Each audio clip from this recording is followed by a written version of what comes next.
Les rayons du soleil printanier se déversaient sur la petite ferme nichée au pied des montagnes des Appalaches en Virginie.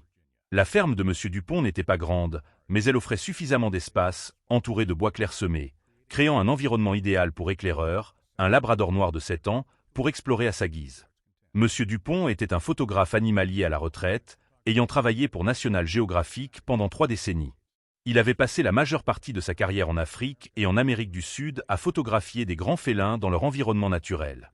Il y a 5 ans, après le décès de sa femme, il décida de prendre sa retraite et s'installa dans la ferme héritée de ses parents en Virginie, accompagné d'Éclaireur, le chien qui avait été son compagnon lors des dernières années de sa carrière.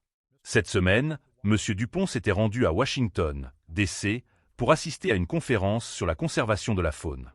Éclaireur était resté sous la garde du vieux jardinier, M. Lefebvre, et, comme à son habitude, était libre d'explorer les environs de la ferme tant qu'il se présentait à l'heure des repas. Une tempête majeure avait balayé la région quelques jours auparavant, causant d'importants dégâts dans la forêt derrière la ferme. Ce matin-là, suivant sa routine, Éclaireur courut le long du sentier menant de la ferme au bois. Son nez flairait constamment le sol, captant des centaines de nouvelles odeurs apportées par la tempête. Arbres brisés, terre humide et petits animaux ayant trouvé de nouveaux abris. Près d'une section de forêt lourdement endommagée, Éclaireur s'arrêta soudainement. Ses narines se dilatèrent, captant une odeur étrange, forte, sauvage et totalement étrangère à cette région. C'était l'odeur d'un grand prédateur. Les poils sur le dos d'Éclaireur se hérissèrent, une réaction instinctive face à une menace potentielle. Ce qu'Éclaireur ignorait, c'est que la semaine précédente, un incident grave s'était produit aux eaux privées Trésor Exotique, situées à environ 25 km. La tempête avait endommagé une partie de la clôture, permettant à plusieurs animaux de s'échapper, dont une léoparde africaine de 3 ans nommée Zoé. Bien que la plupart des animaux aient été retrouvés, Zoé était toujours en fuite. Le zoo avait gardé cette information confidentielle pour éviter la panique, informant uniquement les autorités et les résidents dans un rayon de 16 km. La curiosité l'emportant sur la peur, Éclaireur avança prudemment et lentement. Il s'approcha d'une clairière où plusieurs grands arbres étaient tombés. Sur un tronc d'arbre à l'horizontale reposait une créature que l'instinct d'Éclaireur lui intimait d'éviter, une léoparde adulte. Son pelage doré orné de taches noires caractéristiques contrastait avec le feuillage vert. Zoé, la léoparde, avait passé 4 jours à se cacher et était épuisée. Née en captivité et nourrie régulièrement, ses compétences de chasse étaient peu développées. Une blessure à la patte arrière, causée par son évasion à travers la clôture endommagée, limitait encore davantage sa capacité à chasser. Affamée et fatiguée, Zoé n'avait pas pu se déplacer loin au cours des dernières 24 heures. Éclaireur s'arrêta à environ 3 mètres de Zoé. Un chien sauvage n'aurait jamais approché un tel félin, mais Éclaireur avait passé toute sa vie parmi les humains, avec peu d'exposition aux prédateurs naturels, et manquait de la peur instinctive profonde. De plus, Zoé n'affichait pas une posture d'attaque typique. Pas de grognement, pas d'attitude prédatrice, juste de l'épuisement et des yeux fatigués. Des nuages gris commencèrent à s'amonceler dans le ciel, annonçant la pluie. Éclaireur leva les yeux vers le ciel, puis regarda Zoé. La combinaison de curiosité, d'inexpérience avec les grands félins, et de la nature sociable de sa race poussa Éclaireur à s'approcher davantage plutôt que de fuir. Il s'avança prudemment vers Zoé, sans montrer de peur évidente. Sa queue n'était pas repliée comme lorsqu'il était effrayé, mais remuait légèrement, une réponse naturelle chez les chiens face à une nouvelle créature. Zoé observa, son corps tendu en une posture défensive, mais trop faible pour réagir fortement. Après un moment d'évaluation mutuelle, Éclaireur s'approcha audacieusement de Zoé. Dans un geste extraordinaire, il posa sa patte droite sur le visage de Zoé, un comportement canin typique pour établir une position dans une meute. Dans d'autres circonstances, cette action aurait pu provoquer une réponse féroce de la part d'une léoparde. Mais Zoé, épuisée et élevée parmi les humains dès son plus jeune âge, inclina simplement la tête et accepta le contact. Cette interaction marqua un moment particulier. Pas une amitié au sens humain, mais une acceptation mutuelle entre deux créatures qui n'étaient pas des ennemis naturels dans ces circonstances exceptionnelles. Zoé, après des années de vie en zoo, s'était habituée à la présence d'autres espèces et ne réagissait plus entièrement selon ses instincts sauvages. Éclaireur, élevé parmi les humains, manquait de la peur innée qu'auraient eue ses ancêtres sauvages. Après un certain contact, Éclaireur commença à se diriger vers la ferme. Il se retourna plusieurs fois vers Zoé, un comportement qui pouvait être interprété comme une curiosité persistante ou un signal pour qu'elle le suive. Peut-être était-ce la combinaison de la faim, de la fatigue et de la familiarité avec les humains qui poussa Zoé à se lever et à commencer à suivre Éclaireur. Une décision motivée par des besoins de survie de base plutôt que par des émotions complexes. Les premières gouttes de pluie commencèrent à tomber alors que les deux approchaient de la ferme. Éclaireur guida Zoé vers une vieille grange à l'arrière, une structure en bois peu utilisée depuis que M. Dupont s'était installé, remplie de vieilles caisses en bois et d'outils de jardinage. Une fenêtre brisée offrait une entrée pour les petits animaux, mais la porte principale était verrouillée depuis longtemps. Avec l'agilité acquise au fil des années, Éclaireur se glissa par la fenêtre cassée, puis utilisa son museau pour pousser une planche mal fixée au bas de la porte principale, créant un espace suffisant pour que Zoé puisse s'y faufiler. Ce n'était pas la première fois qu'Éclaireur faisait cela. Il avait souvent trouvé des moyens d'entrer dans la grange pour échapper au mauvais temps ou chasser les souris. À l'intérieur, des vieilles couvertures étaient empilées sur une étagère en bois, probablement utilisées pour protéger l'équipement. Éclaireur avait l'habitude de les tirer pour créer un lieu de repos plus confortable que le sol en bois dur. Alors que Zoé entrait, Éclaireur tira une couverture par habitude. La léoparde, guidée par son instinct de chercher un abri sec et isolé, se blottit sur la couverture alors que la pluie tombait fort dehors. Quelques heures plus tard, lorsque la pluie cessa, M. Lefebvre vint nourrir Éclaireur comme à son habitude. Ne le trouvant pas sur le porche, il commença à l'appeler. Éclaireur, entendant l'appel familier associé à la nourriture, répondit à son réflexe conditionné et courut dehors, laissant Zoé dans la grange. M. Lefebvre nourrit Éclaireur et vérifia la maison comme d'habitude, totalement inconscient de l'invité spécial dans la vieille grange. Après son départ, Éclaireur retourna à la grange avec des restes de nourriture, non par un partage conscient à la manière humaine, mais par un comportement d'accumulation courant chez de nombreuses espèces animales, y compris les chiens. Zoé, poussée par la faim, mangea la nourriture laissée par Éclaireur. Bien que ce ne soit pas le régime naturel des léopards point dans les jours qui suivirent, un schéma comportemental commença à se former. Éclaireur, toujours fidèle à l'horaire de nourrissage de M. Lefebvre, passait de plus en plus de temps dans la grange avec Zoé, non pas par amitié au sens humain, mais en raison de la curiosité naturelle et des instincts sociaux des chiens. Pour Zoé, la grange offrait un abri sûr, et la présence d'Éclaireur n'était pas menaçante, voire bénéfique lorsqu'il apportait de la nourriture. La blessure à la patte de Zoé guérit progressivement, et avec une nourriture régulière, bien qu'insuffisante par rapport à ses besoins, sa force commença à revenir. Les deux créatures coexistaient dans un étrange état de communauté. Pas une amitié au sens humain, mais une relation symbiotique atypique née de circonstances particulières. Le matin du 5e jour depuis l'arrivée de Zoé à la ferme, M. Lefebvre remarqua quelque chose d'inhabituel. Des empreintes étranges dans la terre meuble près de la grange et la nourriture d'Éclaireur disparaissant plus vite que d'habitude. Avec son expérience de la vie rurale, il commença à suspecter qu'un animal sauvage s'était introduit dans la ferme, peut-être un renard ou un raton laveur. Il décida de vérifier la grange, ce qu'il ne faisait pas régulièrement. Éclaireur, sensible au changement dans la routine de M. Lefebvre, détecta son intention et courut devant vers la grange. Cette réaction pouvait s'expliquer par des instincts de protection territoriale ou de garde de ressources, et non nécessairement une volonté consciente d'avertir Zoé, comme un humain pourrait le comprendre. Lorsque M. Lefebvre ouvrit la porte de la grange, Éclaireur et Zoé n'étaient plus là. Éclaireur avait peut-être effrayé Zoé par son comportement agité, ou le bruit du déverrouillage avait rendu la léoparde en voie de guérison alerte et l'avait poussée à se retirer. Cependant, des signes évidents montraient qu'une grande créature avait été présente. Des couvertures sur le sol, des marques de griffes sur les caisses en bois, et surtout, des empreintes claires d'un grand félin sur le sol humide. M. Lefebvre, connaissant bien la faune locale, reconnut immédiatement que ces empreintes n'appartenaient à aucune espèce indigène. Il appela immédiatement M. Dupont, qui était en route depuis Washington, DC.M. Dupont rentra à la ferme un jour plus tôt que prévu. Alors que sa voiture s'engageait dans l'allée, Éclaireur apparut au bord des bois. M. Lefebvre l'attendait sur le porche, son expression inquiète clairement visible. Il tendit son téléphone à M. Dupont avec des photos des empreintes étranges dans la grange tout en expliquant le comportement inhabituel d'Éclaireur récemment. Il disparaissait pendant des heures et mangeait plus que d'habitude.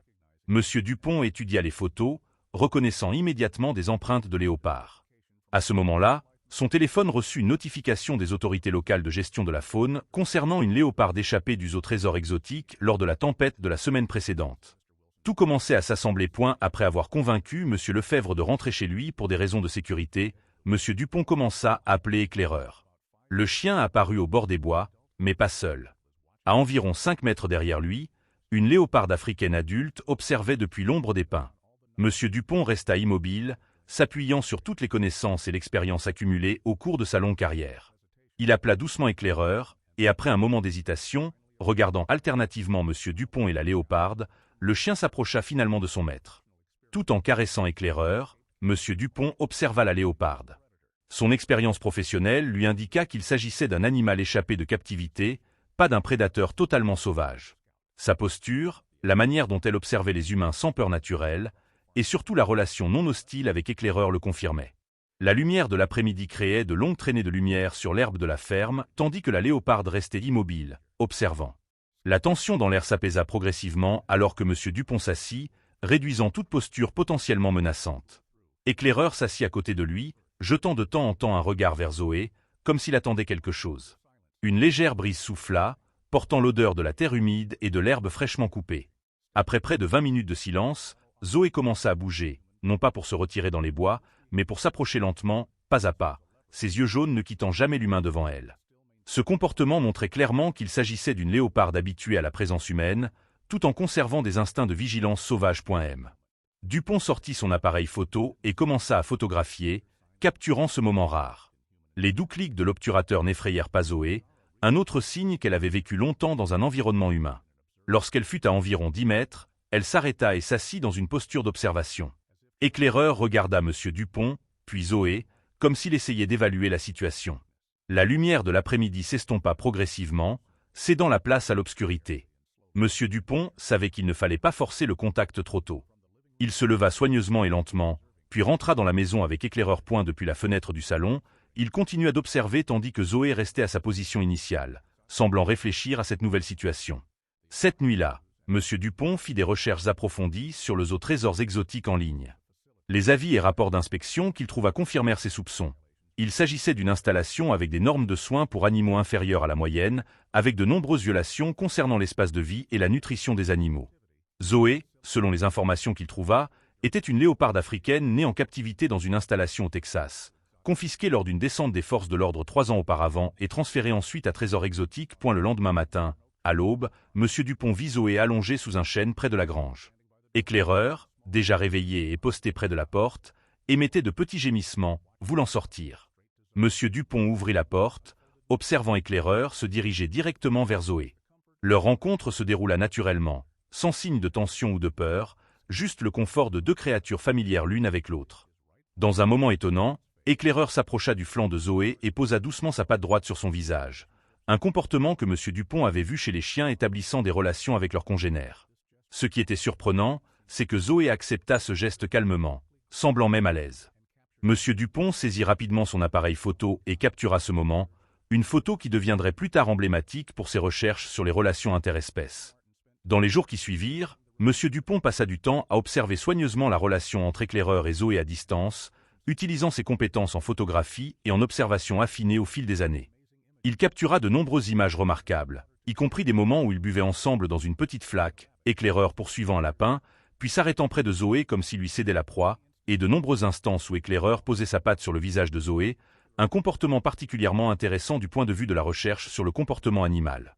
M. Dupont commença également à placer de la viande fraîche près de la grange, non pas la nourriture pour chiens qu'Éclaireur avait précédemment partagée, mais du bœuf et du poulet provenant de la boucherie locale, plus adapté au régime naturel d'une léoparde. Zoé s'adapta rapidement à ce nouvel horaire de nourrissage, apparaissant à la même heure chaque jour, généralement accompagné d'Éclaireur. L'adaptation de Zoé au nouvel environnement était remarquable. La léoparde semblait comprendre les limites de la ferme, ne s'aventurant jamais trop loin dans la zone résidentielle à proximité. Sa relation avec Éclaireur semblait lui fournir une forme d'éducation sur le monde humain, lui apprenant à interpréter les sons, les odeurs et la présence humaine à travers les réactions d'Éclaireur. Au lieu de signaler immédiatement la situation aux autorités, M. Dupont contacta Diane Moreau, une ancienne collègue du Fonds mondial pour la conservation de la faune et experte reconnue des grands félins. Il envoya des photos et des descriptions détaillées de la situation, cherchant des conseils professionnels. La conversation dura près de 2 heures, M. Dupont partageant chaque détail sur le comportement de Zoé, sa relation avec Éclaireur et ses observations scientifiques. Diane écouta attentivement, posant occasionnellement des questions précises sur des comportements spécifiques et des détails sur l'histoire de Zoé que M. Dupont avait découvert. Diane ne fut pas trop surprise par cette relation atypique, expliquant que dans des conditions particulières, surtout avec des animaux de zoo ou en captivité, des relations interespèces non hostiles avaient déjà été documentées. Elle mentionna un cas similaire au Kenya où un léopard orphelin avait développé une relation avec le chien de chasse d'un ranger, et un autre au Brésil avec un jaguar et un chien de berger. Le véritable problème, selon Diane, était de trouver un endroit adapté pour Zoé. Pas un retour aux eaux privées aux mauvaises conditions, mais aussi pas une vie libre en Virginie, où ce n'était pas son environnement naturel et où elle pouvait représenter un danger pour les résidents locaux. Diane proposa une solution. Un nouveau sanctuaire en Afrique du Sud avec lequel il collaborait qui disposait d'un programme de réadaptation pour les grands félins nés en captivité. Ce programme combinait la science moderne avec les connaissances indigènes des chasseurs-sang, créant des conditions pour que des léopards comme Zoé réapprennent des compétences naturelles dans un environnement sur point en attendant que Diane organise les arrangements. Monsieur Dupont commença à rénover la grange. Il installa un meilleur système de ventilation, créa une plateforme en bois surélevé semblable aux branches d'arbres que les léopards préfèrent dans la nature, et s'assura que la structure était assez solide pour résister aux intempéries de l'hiver si nécessaire. Il installa également des caméras automatiques pour enregistrer le comportement de Zoé en son absence. Les images obtenues au cours des semaines suivantes offrirent des informations précieuses sur la relation entre Éclaireur et Zoé. Ce qui était particulièrement intéressant était la manière dont ils jouaient ensemble. Pas des jeux de prédateurs féroces, mais une forme d'interaction plus douce, avec Éclaireur initiant souvent en inclinant la tête, la queue remuant en haut, une posture d'invitation au jeu courante chez les chiens. Zoé répondait en tapotant doucement Éclaireur avec ses griffes rétractées, un comportement couramment observé chez les jeunes léopards jouant entre points un matin. Monsieur Dupont fut réveillé par des bruits étranges venant du porche. Par la fenêtre, il vit une scène incroyable. Éclaireur et Zoé allongés côte à côte sur le porche, Éclaireur avec sa patte reposant sur le visage de Zoé, tous deux observant le lever du soleil. C'était la première fois que Zoé s'approchait si près de la maison, un signe de confort croissant avec le nouvel environnement. Monsieur Dupont saisit rapidement son appareil photo, prenant une série de photos à travers la fenêtre pour ne pas les déranger. L'une de ces photos, avec la lumière parfaite de l'aube illuminant le pelage doré de Zoé et mettant en valeur la fourrure noire et luisante d'Éclaireur, deviendrait plus tard la couverture de son livre et serait largement utilisée dans les études sur le comportement animal. 2 semaines plus tard, Diane appela avec de bonnes nouvelles. Le sanctuaire du Grand Carreau avait accepté d'accueillir Zoé dans leur programme de réadaptation. Ils étaient particulièrement intéressés par sa relation avec Éclaireur et voyaient cela comme une opportunité de recherche précieuse. Le seul problème restant était le transport d'une léoparde à travers les continents, un défi logistique et légal de taille. Monsieur Dupont, avec son expérience et ses contacts dans le domaine, se porta volontaire pour gérer l'ensemble du processus. Il commença à rassembler les permis nécessaires, à contacter les autorités de la faune et à organiser un transport spécial. Ce processus prit plus de temps que prévu, avec des exigences de quarantaine, des contrôles sanitaires et des permis d'import-export pour la faune. Pendant cette période d'attente, la relation entre Monsieur Dupont et Zoé se développa également progressivement. Au début, la léoparde gardait toujours une distance de sécurité avec lui, n'apparaissant qu'en présence d'Éclaireur. Mais progressivement, avec patience et respect de l'espace de Zoé, Monsieur Dupont commença à être accepté. Un tournant survint lorsque Zoé le laissa s'approcher pendant qu'elle mangeait, un signe de confiance considérable pour une espèce prédatrice qui protège généralement farouchement sa nourriture. Un après-midi. Alors qu'il était assis sur le porche avec Éclaireur à ses côtés, Monsieur Dupont fut surpris lorsque Zoé s'approcha et s'allongea à seulement quelques mètres de distance. Pendant l'heure suivante, 3 êtres humains, chiens et léopards partagèrent l'espace dans une paix étrange, chacun acceptant la présence des autres sans menace ni peur. Ce fut le moment où Monsieur Dupont réalisa que le lien entre Éclaireur et Zoé était trop spécial pour être brisé. En observant Éclaireur et Zoé allongés ensemble sur le porche sous le soleil de l'après-midi, il comprit que la séparation de ces deux créatures pourrait non seulement nuire à leur état mental, mais aussi réduire les chances de succès de Zoé dans le processus de réadaptation. Une idée audacieuse commença à germer dans son esprit. Il rappela Diane, proposant un plan qui semblait initialement insensé, emmener Éclaireur en Afrique du Sud avec Zoé. Il argumenta que la présence d'Éclaireur pourrait être un facteur crucial dans le processus de réadaptation de Zoé, offrant une stabilité mentale et un sentiment de sécurité pendant qu'elle réapprenait des compétences naturelles. Au départ, Diane fut sceptique, mais après avoir examiné les vidéos et photos enregistrées par Monsieur Dupont, elle commença à voir la logique de cette proposition. Elle promit de présenter l'idée à la direction du sanctuaire. Une semaine plus tard, Diane rappela avec une nouvelle surprenante. La direction accepta non seulement le plan d'emmener Éclaireur en Afrique du Sud, mais invita également Monsieur Dupont à participer en tant que conseiller du projet. Il voyait cette situation unique comme une opportunité de recherche inestimable sur le comportement animal et les nouvelles méthodes de réadaptation. Cette offre arrivait à un moment charnière dans la vie de Monsieur Dupont. À 62 ans, il avait pris sa retraite de la photographie régulière, mais restait passionné par la recherche et la conservation de la faune. La ferme en Virginie, bien que belle et paisible, lui rappelait parfois la solitude après la mort de sa femme. L'opportunité de retourner en Afrique, où il avait passé de nombreuses années de sa carrière, et de continuer à contribuer à la conservation, était à la fois attrayante et significative. Après de nombreuses nuits de réflexion, il décida d'accepter l'offre. Au cours des 2 mois suivants, il organisa tout, louer la ferme à un jeune couple intéressé par l'agriculture durable, compléter les démarches légales pour Zoé, et préparer Éclaireur et lui-même pour leur nouvelle vie en Afrique du Sud. 1 mois plus tard, Monsieur Dupont, Éclaireur et Zoé posèrent le pied en Afrique du Sud. Le sanctuaire du Grand Carreau, s'étendant sur 20 000 hectares de terre semi-désertique, les accueillit avec des paysages magnifiques de prairies dorées s'étendant jusqu'à l'horizon, de chaînes de montagnes lointaines et d'un ciel bleu profond. Pour Zoé, c'était la première fois qu'elle voyait un environnement semblable à la patrie naturelle de ses ancêtres. Monsieur Dupont n'avait pas seulement conduit Zoé vers un lieu sûr. Il avait combiné ce voyage avec un tournant dans sa carrière. Avec son expérience et sa réputation, il accepta un poste de conseiller principal au sanctuaire, chargé des programmes d'éducation et de recherche sur les relations interespèces et les nouvelles méthodes de réadaptation pour la faune née en captivité. Zoé fut placée dans une grande zone entourée de clôtures électriques où elle pouvait réapprendre les compétences de chasse tout en étant surveillée et soutenue. Cette zone était conçue pour simuler l'environnement naturel des léopards africains, avec des acacias caractéristiques, des rochers pour grimper et observer, et même quelques petites espèces de proies introduites pour que Zoé puisse s'exercer à chasser. Éclaireur, avec ses instincts spéciaux et son intelligence, fut autorisé à rendre visite à Zoé régulièrement sous la supervision de Monsieur Dupont. Le chien s'adapta rapidement au nouvel environnement, se délectant des odeurs et des sons différents de l'Afrique. La présence d'Éclaireur ne bénéficiait pas seulement à Zoé, mais aidait également Monsieur Dupont dans son travail. Il détectait souvent la présence d'animaux sauvages avant que les humains ne s'en aperçoivent, permettant d'observer et d'enregistrer des comportements plus naturels. Leur nouvelle maison était une petite cabane au bord du sanctuaire, avec un porche donnant sur de vastes prairies.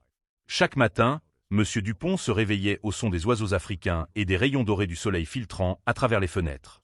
Éclaireur s'allongeait souvent sur le porche, observant le nouveau monde avec une curiosité intacte, tandis que Zoé pouvait occasionnellement être vue au bord de sa zone, comme pour vérifier que son ami allait bien.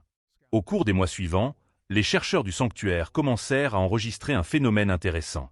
La présence d'Éclaireur semblait avoir un impact positif sur le processus de réadaptation de Zoé. La léoparde, qui s'était trop habituée aux humains et avait perdu de nombreux instincts naturels après des années au zoo, commença à montrer des comportements plus sauvages en compagnie d'Éclaireur. Les caméras de surveillance capturèrent des scènes de Zoé et Éclaireur traquant ensemble un troupeau d'impalas. Au lieu de se précipiter pour chasser comme un chien pourrait le faire, Éclaireur restait immobile à observer, et Zoé imitait ce comportement, apprenant la patience et l'attente du bon moment avant d'attaquer. À une autre occasion, Éclaireur détecta un serpent venimeux et recula rapidement, signalant à Zoé le danger potentiel. Un exemple de la manière dont les informations sur les dangers étaient communiquées entre espèces. Particulièrement remarquable fut le changement dans le comportement de chasse de Zoé. Au départ, elle manquait de compétences de base, comme approcher une proie silencieusement ou viser la gorge pour des mises à mort rapides.